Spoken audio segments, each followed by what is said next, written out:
It's time to finish the game. Let's go. Ball first and 10 at the 12-yard line of the Seahawks. Shaun goes right, has a cut back lane, and he does. He's across the 20, the 25-30, 35-40. Here he goes. Are they going to catch him? 40, 35-30, 25, 10, 5. Touchdown Seahawks. What a run by Shaun Alexander. Finish the game. We gonna finish the game. Yeah. Finish the game.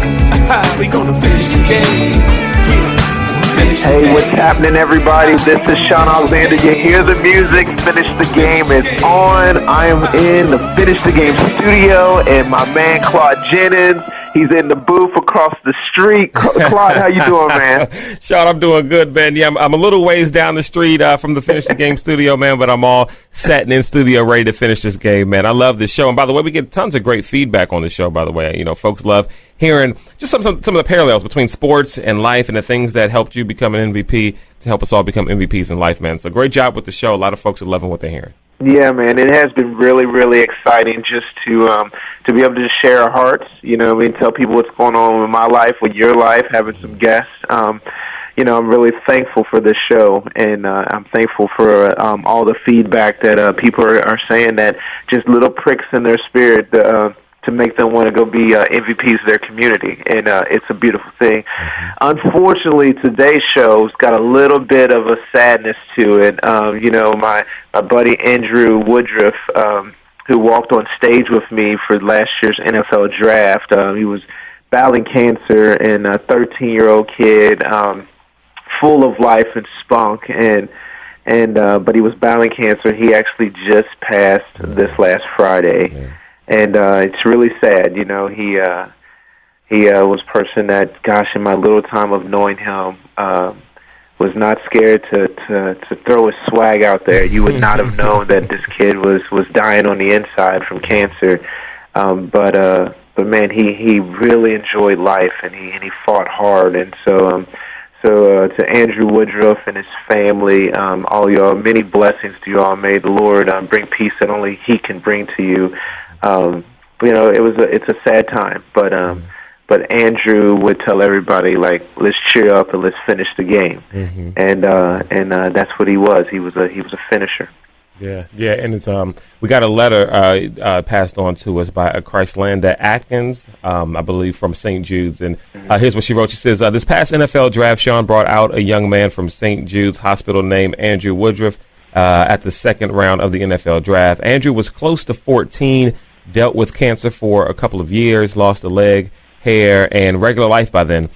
His life was forever changed. Coming out with Shaun was such a huge experience and treasured moment for Andrew and his family. I can't express how touched all of us were for it. Last Friday, this was October 7th, 2016, this courageous young man who touched all of us lost his battle with cancer. Andrew's father, a naval commander, and this is Chris Landa talking, I go back 23 years, and Andrew's mother, Candace, who has lupus, by the way, along with Andrew, have been friends for many, many years. The family's hearts are currently broken and will never be the same. I truly wanted to thank Shaun and the NFL during these turbulent times with a special thanks for touching the lives of so many with such a small token of their time and efforts. I can truly say I have a new respect for Shaun and your team for this brief moment that will last a lifetime to all of us. And yeah, man, you know, it's funny because we talk about, and this is something you want to talk about today, making an impact in people's lives. You know, something that may seem small to us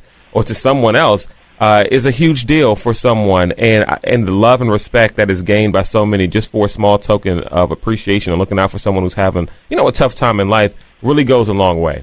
Oh, it does. I just constantly think of connecting with people should just be a regular thing, you know, not trying to force it, but, you know, just walking around just loving on people and being you know. I tell people all the time, you should not get tired of doing, because if you're tired of it, then you're probably doing it for the wrong reason. It should just be an overflow. You know, I meet people all the time from everywhere, and I'm not trying to make them smile. I really enjoy life, and I really want to see people, you know, be a part of enjoying life with me. And so there's no pressure for me to come and say, how are you doing?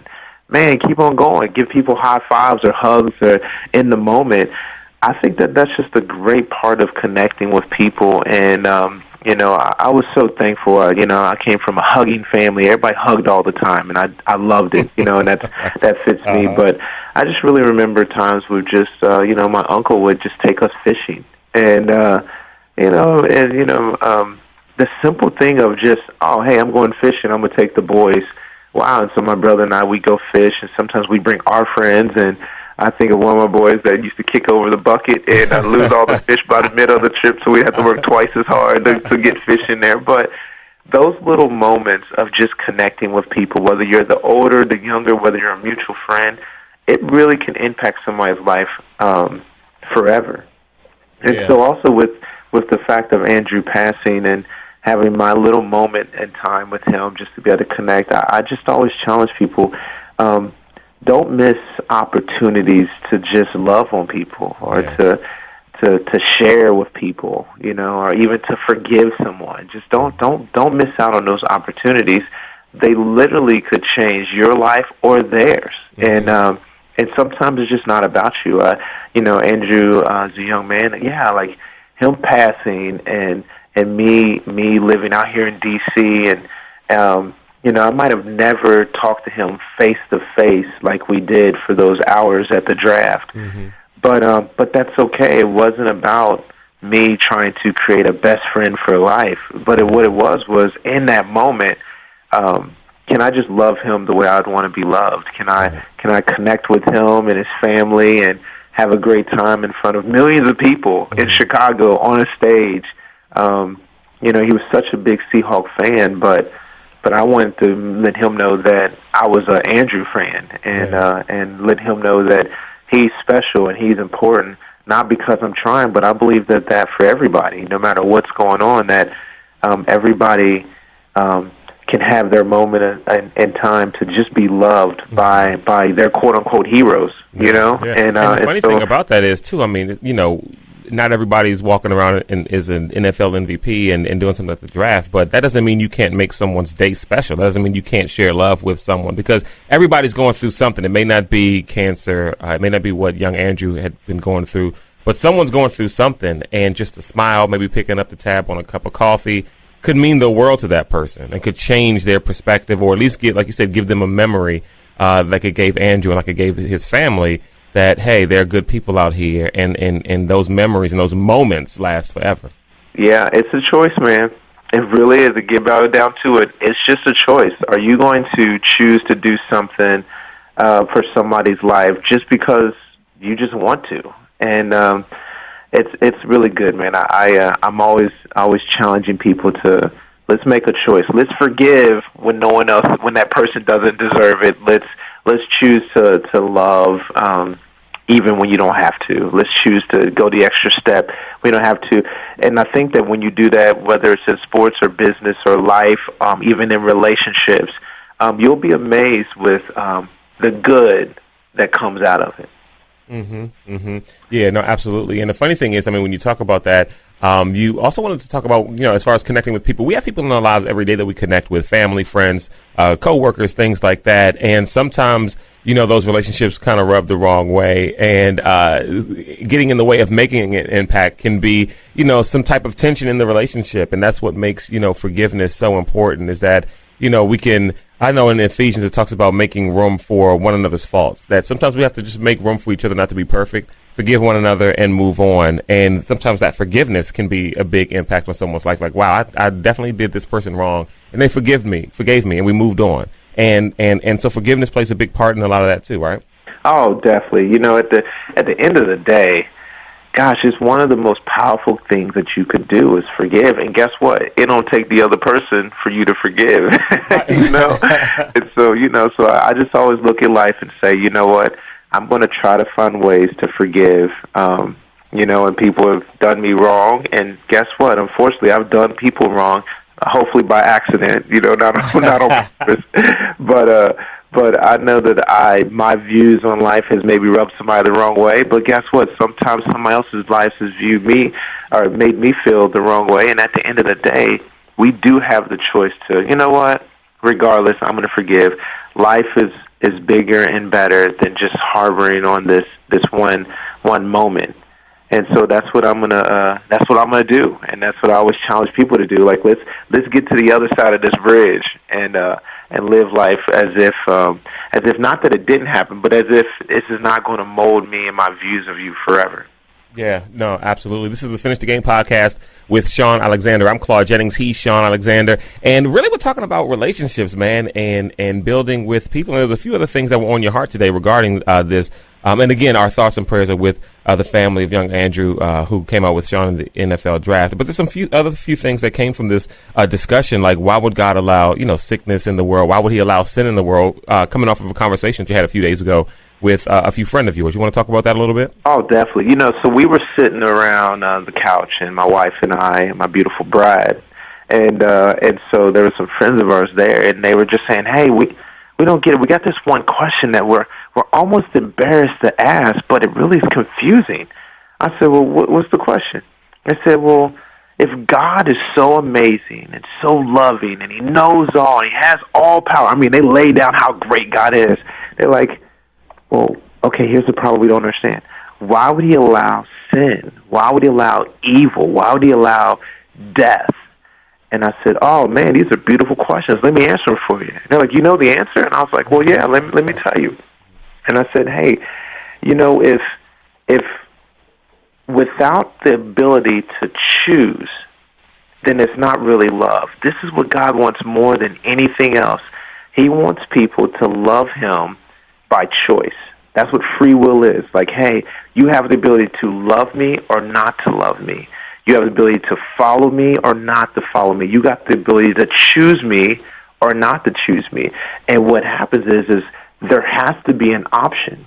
It's not real love without a choice. So if I say, hey, my wife says, hey, if I tell Shaun he cannot leave the studio, he has to stay in the studio, and I'll just go in and throw some food at him, and the only person he can see is me, and I know that after a while I will be his favorite person in his world. And I'm like, sweetie, you already are, but good point. If she's the only one I see, there's no choice. And so without no choice, there can't fully be love. Right. And this is what God said. He said, man, let us make man in our own image. Let us make somebody just like us, full authority, full dominion, full power, to make in the relationship, to create fun in the relationship, to decide if they want the relationship or not. And so with that, there has to be a choice of good or evil. There has to be a choice of righteousness or sin. Mm-hmm. And they're like, well, hold on.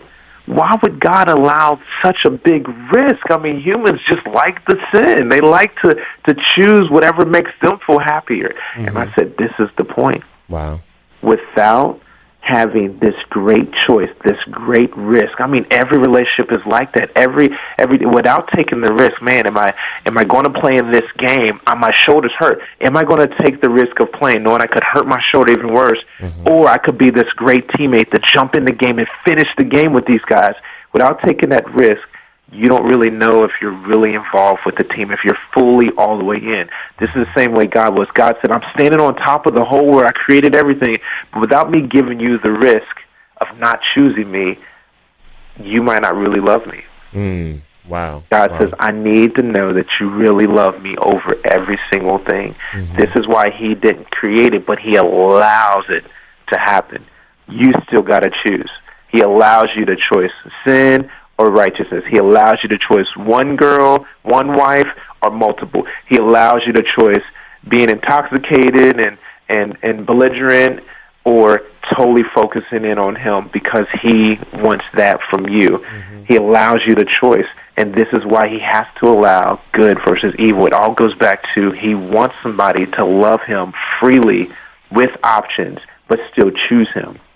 And I tell my friends, unfortunately, the case is most people are not. And I said we all have to sit into this place of, wow, there's really a God that says, hey, I want you to freely choose me. And I know most of you are going to say, nope, you're going to come up with a reason why to love somebody else just a little bit. And he says, well, hold on a second. Well, then why? I get that then. Well, what's the hell about?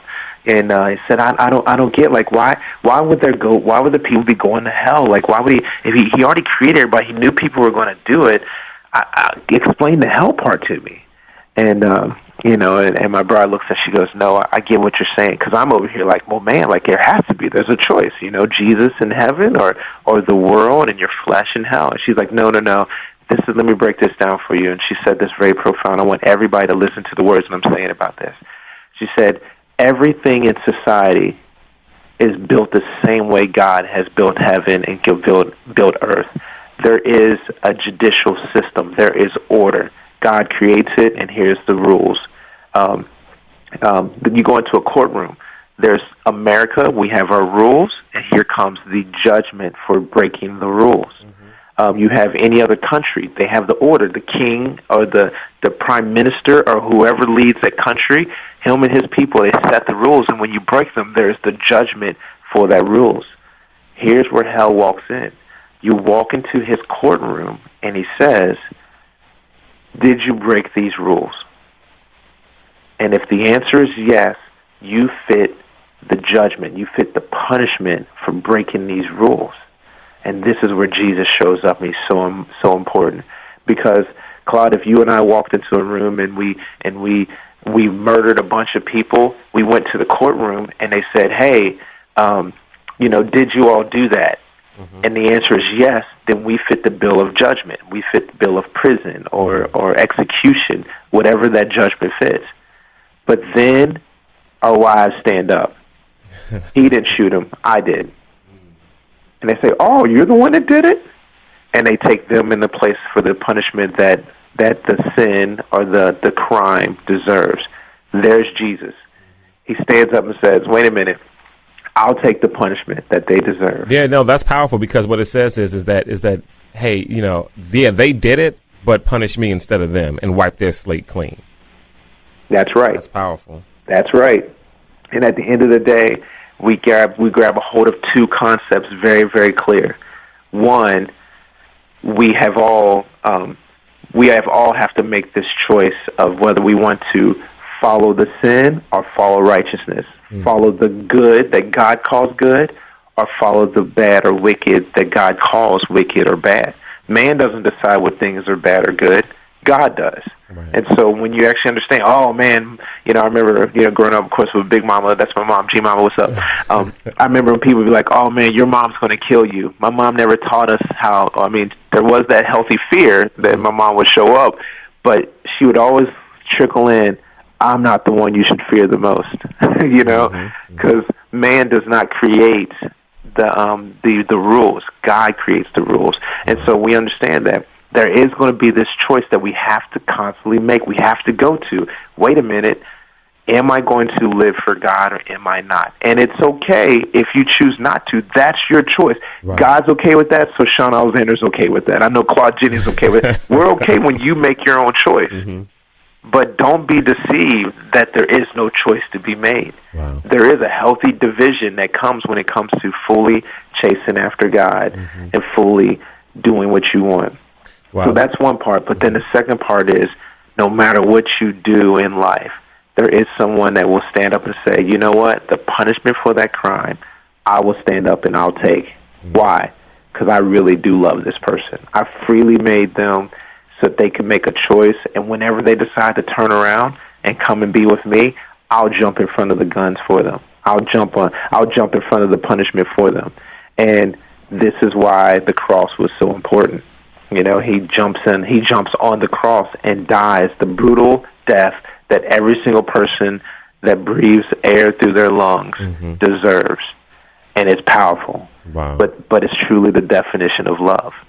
And, and I tell people this, too, all the time. Hey, can you define love? Oh, this feeling, it kind of does have some feelings to it.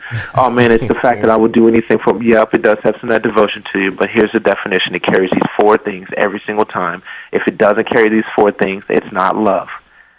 Love is a choice, number one, to have full desires, that's the emotional part, and full devotion, that's the sacrifice part, and it's wrapped in truth.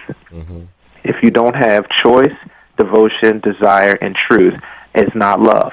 It's pieces of love. It's a shadow of love. It's a form of love, but it's not the fullness of love. Jesus shows up and he says, I'm going to make a choice, even though I'm creator and been there from the beginning. I will choose to come to earth as a man and love you, show you the ways, be willing to die for you, because I desire to be around you, and I will be so devoted that I'll die for you. And guess what? I have truth. I know who you really are. I know what you did last summer. Right. I know what you did yesterday, but I still will die for that cause. That's truth. And so we have the opportunity to flip it around and give it back to him, to make a choice, to desire to be around God, to learn about him, to study him, to figure out ways to know about him, get around people that know him so we can learn from him, to be devoted to him. You know what? Sometimes I'm going to choose the ways that he says to do it that I might not necessarily want to do because I'm a fleshly human being, but I'm going to be more devoted to him than my own feelings. Wow. And then I'm going to be wrapped in truth. When I gain more truth about God, I'm going to lay down more of my life to God. And so as I'm in this great desiring, chasing after him mode, I'm also going to be more devoted to him, which means that I got to lay more stuff down. This is the definition of true love. And so if you love God, you actually will make a choice to have strong desires and strong devotions wrapped in truth in every part of your life. And so what happens is most people just learn rules. They learn rules of God, but they don't know how to love God. And so what happens is people go to church, but they don't really love God. They sit in a Bible study, but they don't love God. They will cut off their day and go feed homeless people. They will take it on as a job, but they don't really love God. Well, why? I'm doing all these things. No, you're actually doing these things at times because you know it's the right thing to do. But because you know it's the right thing you do does not mean that you actually desire God in a full way. So that's just a piece of it. It's not the full desire and devotion of God that he so desires. That's how he created the world, because that's how he is. And so when you grab this whole definition of love, you grab this whole definition of who God is and what he desires from you, you actually get to do like some things that many great people have done on this earth.